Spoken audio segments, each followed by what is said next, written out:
We're live. Hello, everyone. Welcome to a new Leadership Playbook. I'm Keshawn Hughes, and I'm joined by Natalie Jobity. We do this series every few weeks, and we have conversations related to leadership. And we are going to a really great, deep place today, talking about boundary setting, something that is essential and foundational to our leadership journey. So, before we begin and dive deeper, Natalie, would you like to introduce yourself? Yes. Hello, everyone who's listening or listen to the replay. My name is Natalie Jobity. Yes, this is an exciting topic. So, okay, I'm going to go off on the topic. Let me introduce myself.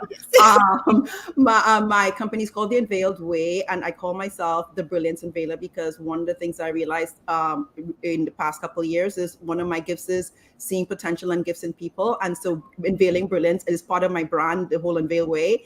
And I work with seasoned executives and founders of color, especially, but all women, but founders of color are my sweet spot, to help them conquer their self-doubt, unleash, amplify what I call their brilliance, and also ignite their leadership superpowers so that their impact and of course the income will increase because the heart of everything I do is impact, but with impact comes everything else that we want, all the prosperity, all the abundance, all the things. And so I'm so big on, speaking about authentic leadership and leadership development, leadership presence. My past life as an image consultant makes me, go a little bit different than other leadership coaches in my thought leadership. And I'm just loving, elevating, empowering, and doing this new leadership playbook with Keshawn is a great way to just get all those nuggets that are all locked inside of us as we grow and evolve with all the work I have done in my life, professionally and personally. It's like I want to share what I know because old Natalie didn't know all the things that this Natalie knows. And if I could help somebody else, take them along, pass the baton, all the things, I am here for it. I love what you shared. So much of what you shared just resonates with me deeply, just in your story, Natalie. For me, I just wanted to start with just a personality trait of mine based on conversations that we've had, Natalie. You've introduced me to reintroduced me to Clifton Strength Finders. And my top strength finder is strategic. I'm a strategic thinker. I'm a listener and I'm extremely empathetic. Empathy is also one of my strengths. So just sharing that, it has guided me throughout my leadership journey. I'm a wife and a mom and a founder of Neurosavvy Leadership. And I use these principles in my personal life, and they've been expressed themselves through my career in such a wonderful, pivotal way. And through Neurosavvy Leadership, I coach one-on-one executives and leaders at organizations like Ulta Beauty, like Microsoft, and many more. I don't want to name drop so many, but I've been very blessed to work with the top leaders at top organizations one-on-one, and then also collectively through training and development and consulting work. All neuroscience based, all based in what we each share is a brain, and they tend to work differently, but we experience them in similar ways. And so I talk about that to create dynamics where people feel included, they feel like they belong, and we can come and show up in our lives and in our work as our best selves, both in our best wellness, most well-being oriented selves, and then also having some fun, being in our power, collectively and individually. So that's what I do with my work at Neurosavvy Leadership. And so much of my story today as a person who talks about neuroscience-based leadership all the time is bounded in the conversations I had, I would say about 5 or 6 years ago with my therapist about setting boundaries. Like, I feel like that was like the early beginning seed stages for where I am now, being able to be invited to stages and be on this platform with Natalie in her expertise and talk about this with so much, I would say, confidence and enthusiasm, because I know the power of having to set boundaries for yourselves as a leader and how it can grow and blossom to help not only you, but everyone that is connected to you.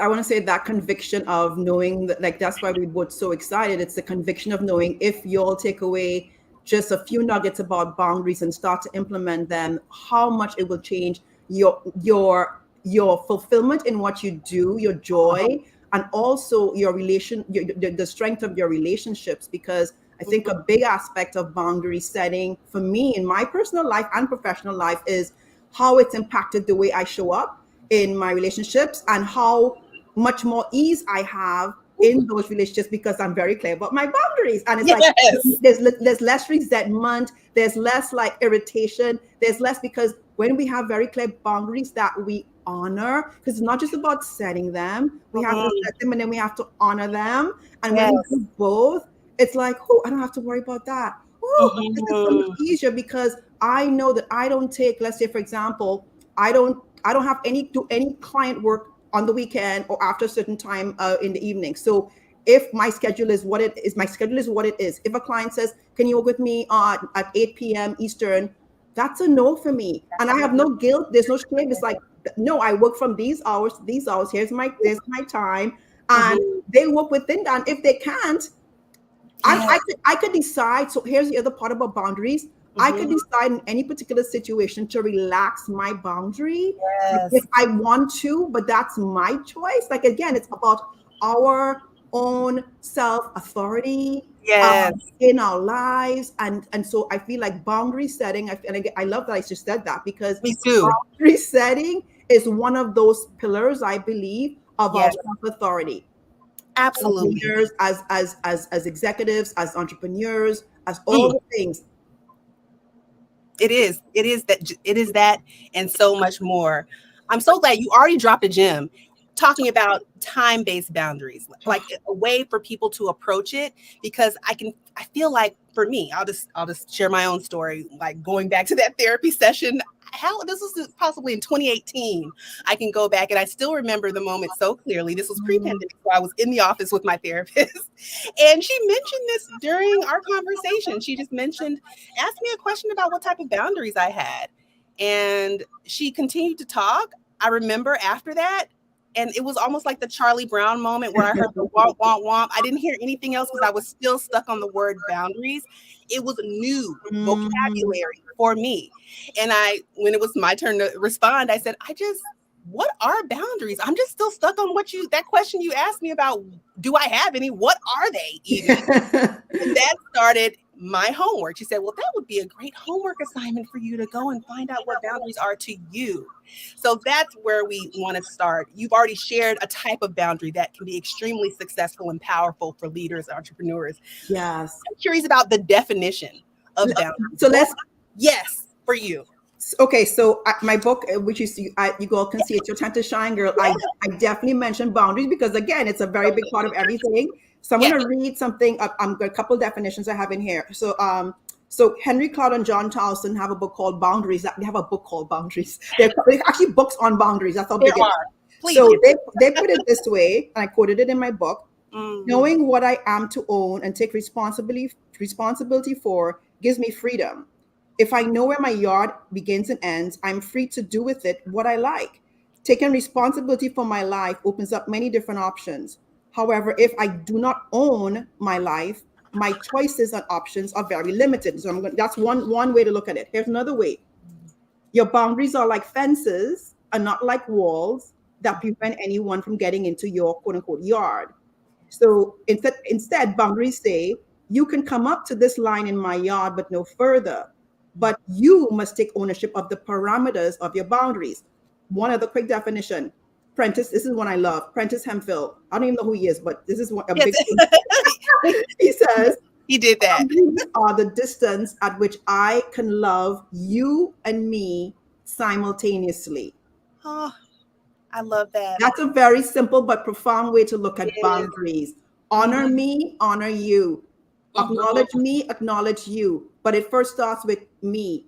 And I feel like that part is like back to like one of the components I feel like of boundaries, which is about looking at it as self-care and self-well-being, because it says these are the things. So one of the words I use all the time when we know about guardrails. That's a part of boundaries. And I say guardrails sometimes, G-O-D, guardrails and guardrails. So when we establish the God and guardrails in our life, which say that when I have these, again, not walls, but fences around aspects of my life, I can move and flow in a way that serves me and allows me to thrive and prosper. Absolutely. However, if I don't have these guardrails or guardrails around me. People can come and go as they please. Like I said, the yard analogy is very good.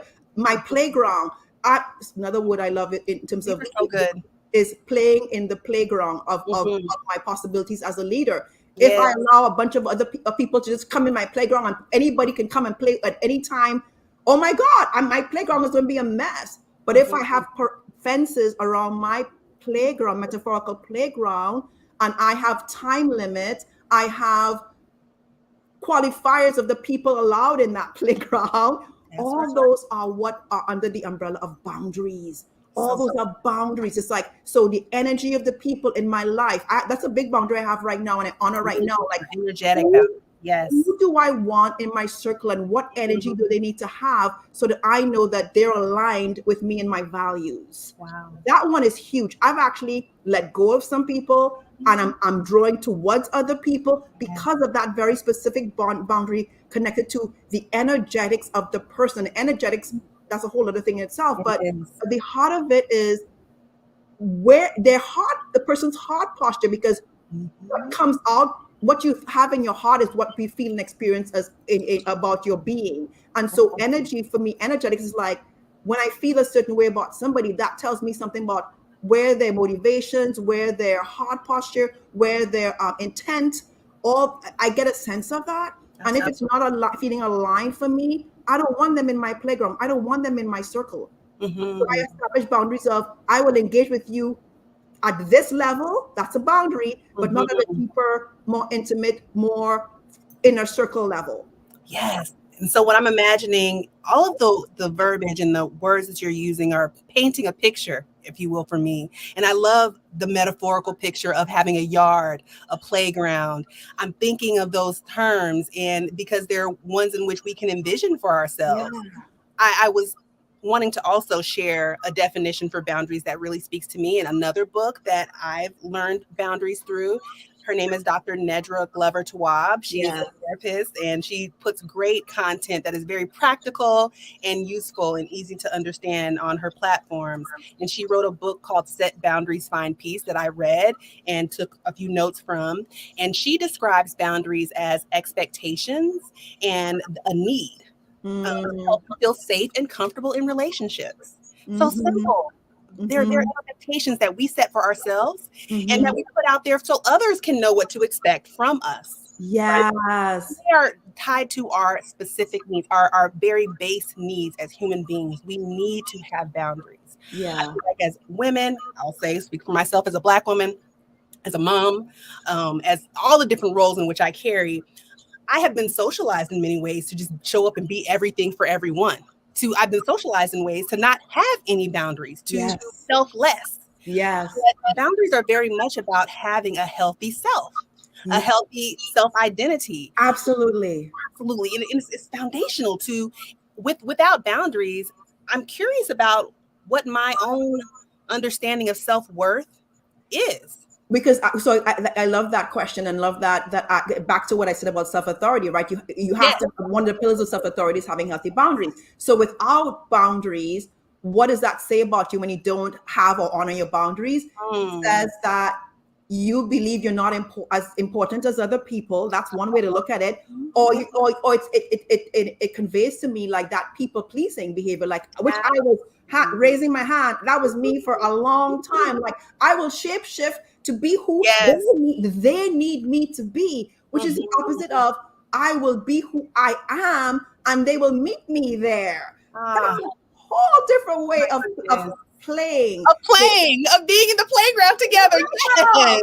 Meet me in my yard. Meet me in this Where I am, as playground. opposed to me going, I want to go there, I want to go there, and I'm going to be who I think you need me to be. That's the Mm, shapeshifter. it is. And you know what? When you're doing that, you feel like it's the right thing to do, and people might like you. But guess what? Is it They're the not getting to know the true, that? authentic version of you because you are faceting and Yes. code switching all the things to Yes. please them. And Mm, so, at the end of the day, you know where that left me? mm. Non-fulfilled, not connected, Yes. not feeling true into relationships or power relationships because I wasn't allowed. I wasn't allowing myself to be me and say what I wanted. Absolutely. It left me burned out.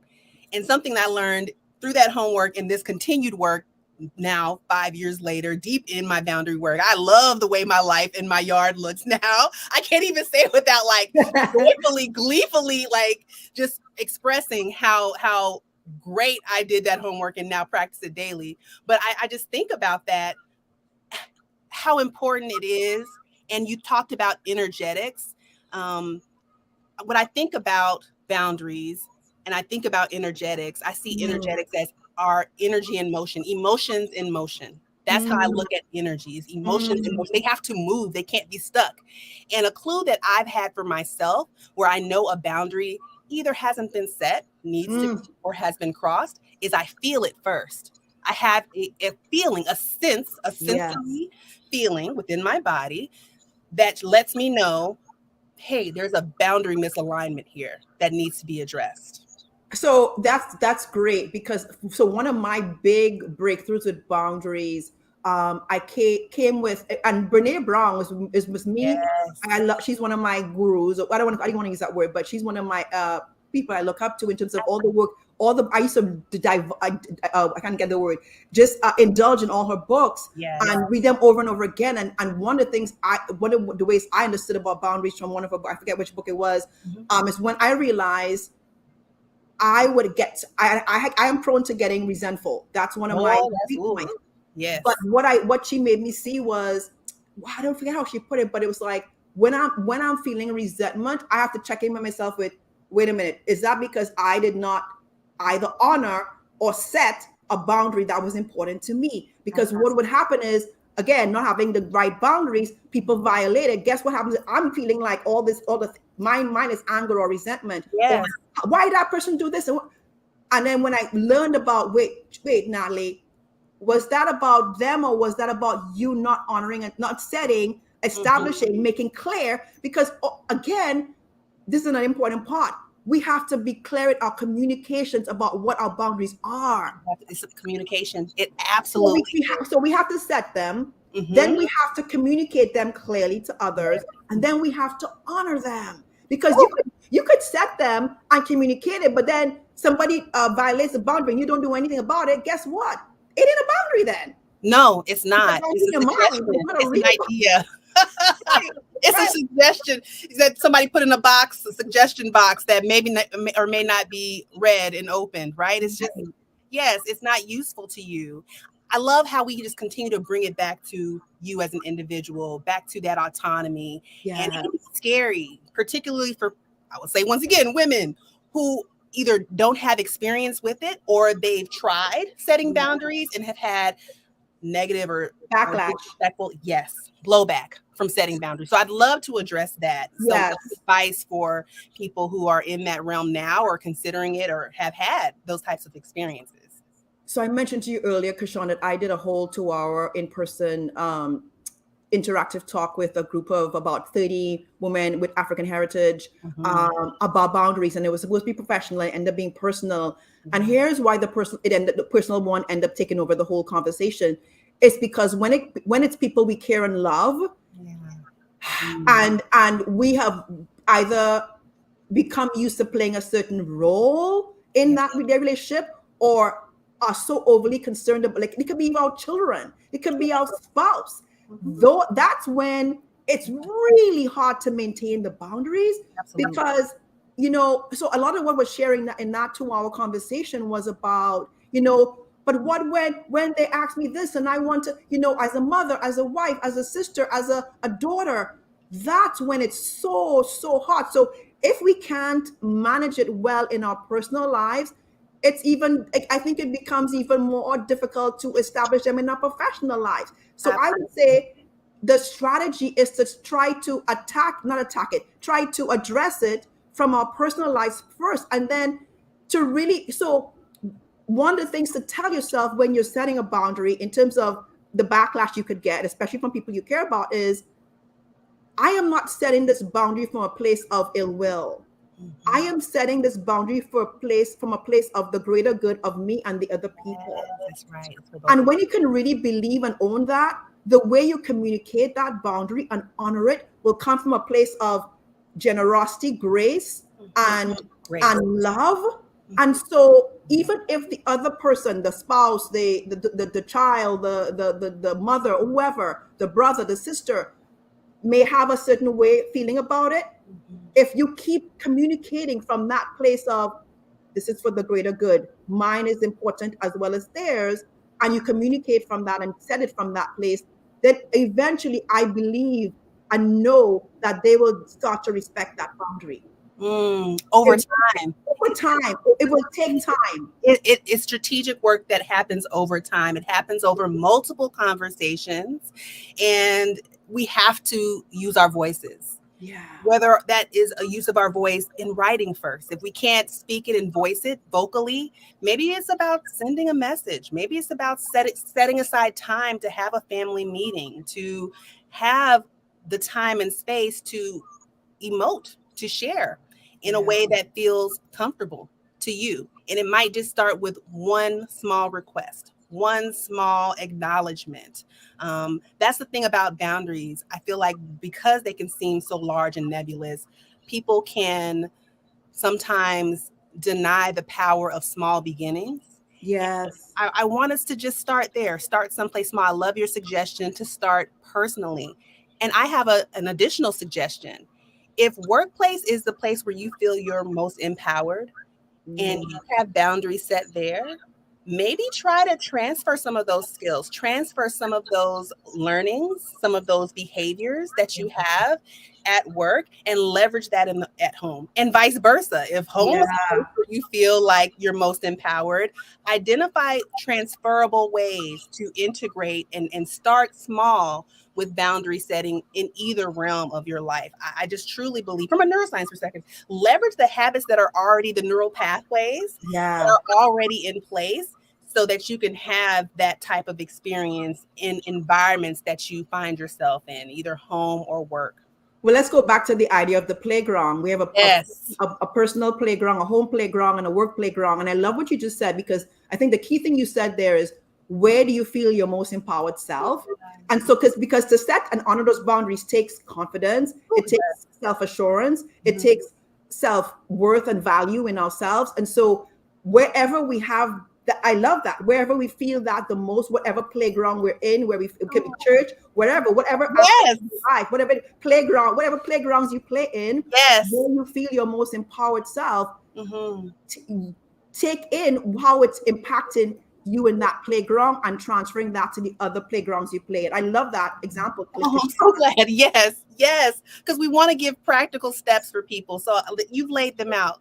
First, having that self-awareness either come to you on your own through your own self-reflection, or for me, how it came to me in a therapy session with a group of girlfriends.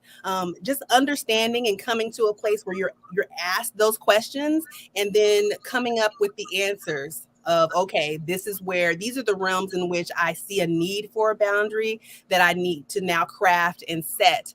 And then the second tip is to then share that, to communicate it, which is challenging. So doing that in a way, maybe practicing with someone before you are actually about to do it, particularly for executive women. I'm thinking about women who have been in the chats. When we put this out there, they put questions for us directly about how to do this successfully, particularly in today's remote environment. I want to read the question that came up specifically, where someone said, in this hybrid and remote world, I'm finding it harder and harder to set boundaries that work for me. Rigid is not my jam, but how can I find a flexible approach that doesn't go off the rails almost immediately? So particularly for women who value their work and they have certain responsibilities, are perceived in certain ways at work, and they want to protect that identity, their professional identity, and still show up in a way that is a win-win, that is a win for the people they work with and also a win for them personally. What would you say? That one just it's so layered with that one, because with hybrid, I mean, you have the in-person and the remote, and so it's back to, I think, getting clear for yourself. What is the best environment, whether it's away from work or at work, both places where you do your best work, where the best of your brilliance shines through. We all know, like, we all can have the understanding and awareness of when I work between this time and this time, or when I don't take meetings, every hour on the day, whatever that looks like. We all know, like, when I do that, I'm like done, or when I do that, I'm like, I'm not great, or when. So understanding where we flourish and shine the most in a given workday, whether it's in person or away from the office, that's the first step. And then, okay, so if I know I need 2 hours of strategizing time, or whatever, set up your day, your calendar, set up your. I feel like some of the things when I'm working with clients, we're literally talking about their calendars and how to establish boundaries in their calendars Yes. to protect their time. Because guess what? Our calendar is where our time is either used or misused. Ooh. And if we aren't scheduling things, like, so okay, let me give an example of I'm an entrepreneur, so I don't have the whole all that. Mm-hmm. But I know I need to exercise and walk outside at least 4 times a week. Yes. I literally have to put it in my calendar before the week starts, because if I don't, my time is going to go away and be like, oh my God, I didn't walk for 3 days or whatever. Yeah. That's the boundary I have in terms of, for my well-being, I need to make sure I'm not just on Zooming every day or working with clients or doing all the other work as an entrepreneur, that I am setting aside time to take care of myself. And one of the ways I do that is by walking. So looking at our calendars and really strategizing the things, the time blocks, I need to unwind for 15 minutes before this meeting blocks, whatever that looks like. That's so practical and basic, but that's like the most, to me, low bar way to set boundaries, whether you're working in the office or working remotely, to say, I need to do this to help me to thrive and shine better. I love that. Yes. Try that, everyone who's watching. A couple more tips. I felt that. I literally felt that. I'm like, that calendar says it all. Okay. Oh. And as a person who's a mom and also, an entrepreneur, I'm a professional, we have a family calendar. These are things that I've actually coached women leaders on. And it's surprising to me, but as a coach, I definitely don't share the surprise when people tell me they don't have a family calendar. If they're a working professional and they're having challenges with boundaries, that is my one suggestion and recommendation to begin to how can we utilize technology? We have all of these different calendar apps. How can you make it so that everyone can have the same transparent view of what's going on in each other's lives? Transparency is very key when it comes to setting boundaries. Communication is another key, I would say. And also communicating assertively, using a lot of I language. This is what I need to be able to show up in a way that's best and healthiest for our family, for this role, this company. Providing context. People don't, that's another thing, this whole mind reading thing that sometimes people get into, like, oh, she should have known, or he should have, doesn't he see, can't he understand? Not unless you share it. Exactly. We cannot assume people know what we want unless we say it out loud. Yes. So finding ways to do that. I actually use Chat GPT to prepare for this. I just wanted some suggestions. Like, if I am a woman in the workplace who's a working mom and I need to share that I have certain boundaries related to my availability, what's a way that I can do that? Give me some specific words that I can use to start that conversation. And a suggestion was given. Sometimes people just need the language. They just need ideas. And then you modify it in a way that works for you. And then understand, it may take multiple conversations. People might misinterpret what you share. So continue to circle back, continue to show up assertively, confidently, with a win-win in mind, your own best interest, and also the person in which you're communicating with. So those are my suggestions, just a few. Yeah, and I'll just add to that, what I think everything in that is excellent. And I would just add, with that win-win, there's win-win, and then there's we all win. There's a whole other level above. Tell me about this. Yes, let's go to the next level. Let's do it. Yes. That's what I was saying, like the greater good. That's where I was coming from. Like, we all win. So like, it's not just me, it's we all win. So bringing that engine again, coming from that more benevolent place that we all have in our hearts, I think would allow us to give us the patience, because guess what? I got to show this. It will show up. Look. Yes. Oh, I love, yes. Is that a button? I literally, I'm not great there. I have a note. I'm like right in front of my light, like, patience, Natalie. So yeah, it's a virtue. Because with everything to do with peopling, yes. Oh my And goodness. the other part is, and I think it's another point. I know oh my God, we always have time. I have so much more Yes. I could say, but I want to say that also recognizing that everybody isn't where we are in terms of the self-awareness and Wow. self-growth.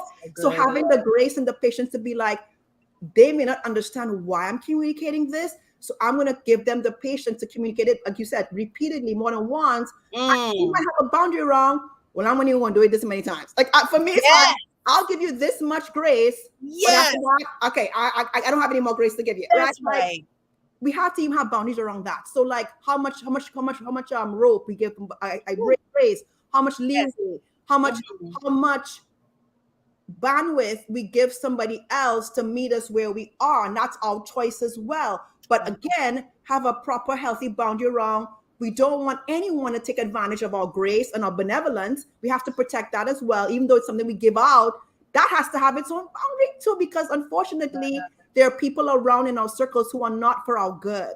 So that's a reality. It is a reality. It is a reality. So I think for me, having a lot of unhealthy, toxic relationships in my past has made my boundaries sort of kind of very high with people until I know I can move that fence down, because I have been hurt by not having boundaries. So again, I'm just being transparent about. Thank you. For Natalie, her fences are a little bit, and she's tall too, so her fences. I love it. She's willing to go cut it down when she sees like, okay, she can trust that person. There's the person. A part of my boundary work was identifying when I do feel safe. So it's about safety, right? And having my needs met. According to Nedra Tawwab. And so she has 3 categories for boundaries. And I'm going to wrap this up: healthy, porous, and rigid. So I feel like they're healthy. So to provide another visual, like you were talking about a yard and a fence. I was in a client session last week that talked about a brick wall. And I said, well, can you cut some windows and doors into that? Yeah. Like a fence has a gate. They have a door that can swing both ways. And you decide whether to open up or to put a lock on it. Right. So these are ways that we can dress and address the needs that we have for boundaries. We don't want them to be too rigid. It can't be walls. The court said it before. They're not a wall. That's why I use the word fences. Fences have big gaps in them. Yes. You can they're porous. Well, we don't want porous ones where people don't respect them and we don't respect them. We want them to be healthy. Like some air can flow through. Okay. We can see through. I can see you, you can see me, but we still have those limits that are healthy, that help us to feel in our power and on our autonomy as individuals.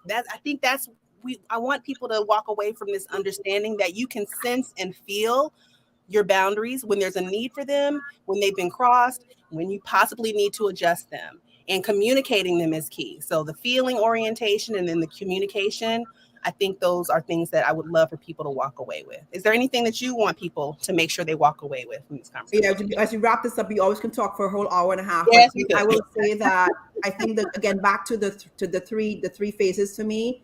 First, setting the boundary, then communicating the boundary in a way that's understandable, clear, and confident, and with grace. And the third one, I feel like the really important part of it, we have to honor that boundary. Because I know people set boundaries and then don't honor them. And it's like I said, it's like they didn't have a boundary. It was a boundary in their mind. So we have to honor. Honoring means when somebody violates that, to take the steps to let them know that they violated, and there's consequences to that violation. And you get to choose what those consequences are. So set, communicate, honor.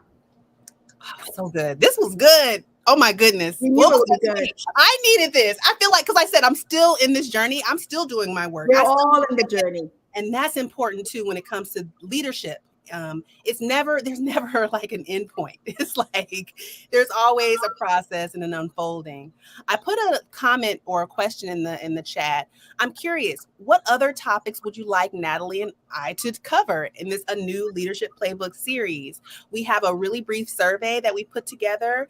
We've gotten some feedback that's been excellent. So we want to hear from you. This is an opportunity for you to share ideas, commentary, things that are personal to you, and also things that are related to the professional that you want to be able to grow and address. And we hope that this is a safe, welcome space for you to do that. So please fill out that survey, and we will be unfolding and releasing some more topics that we hope are truly aligned with your interest in mind.